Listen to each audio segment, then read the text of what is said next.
Di suatu desa hiduplah seorang wanita tua bernama Mbok Sarni. Ia seringkali merasa kesepian karena hidup seorang diri. Saat Mbok Sarni sedang menyapu halaman rumahnya, datanglah sebuah raksasa yang bernama Buto Ijo.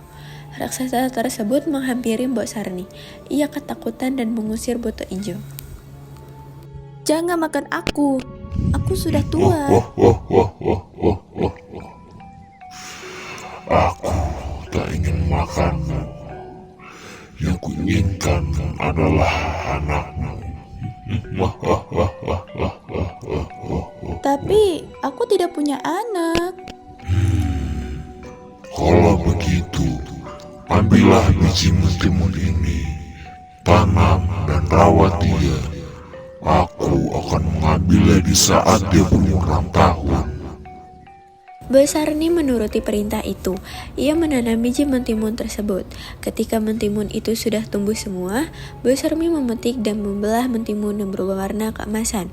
Alangkah terkejutnya Mbok Sarni setelah mendapati seorang bayi perempuan di dalam timun emas tersebut. Mbok Sarni merawat bayi itu dengan penuh kasih sayang. Bayi itu diberi nama Timun Mas. Timun Mas tumbuh menjadi gadis yang cantik. Ia rajin membantu Mbok Sarni mengerjakan pekerjaan sehari-hari. Suatu hari, Mbok Sarni mengingat akan janjinya kepada Buto Ijo. Mbok Sarni bermimpi jika ia menemui seorang petapa di gua untuk mendapatkan pertolongan. Setelah terbangun, Mbok Sarni bergegas menuju gua. Sesampainya di sana, Mbok Sarni menceritakan semua permasalahannya.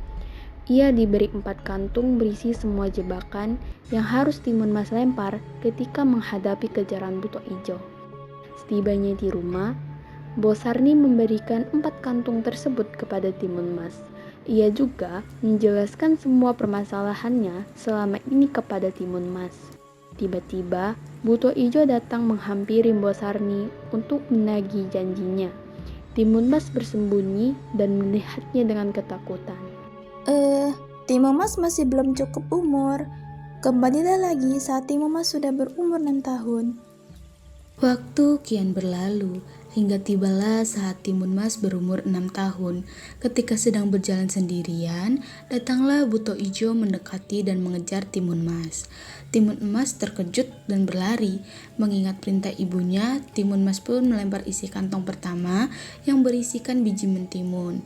Kemudian ia lemparkan kepada Buto Ijo dan kawasan tersebut penuh dengan tanaman mentimun. Langkah raksasa pun terhambat karena tubuhnya terlilit batang mentimun. Dengan segala usahanya, Buto Ijo dapat keluar dari jebakan itu. Timun Mas pun kembali berlari dan melempar isi kantong kedua yang berisikan sebuah jarum dan dalam sekejap berubah menjadi hutan bambu. Buto Ijo pun terhempit dan kakinya pun tertusuk serpihan bambu dengan rasa kesakitan. Buto Ijo tetap berhasil keluar dari jebakan tersebut.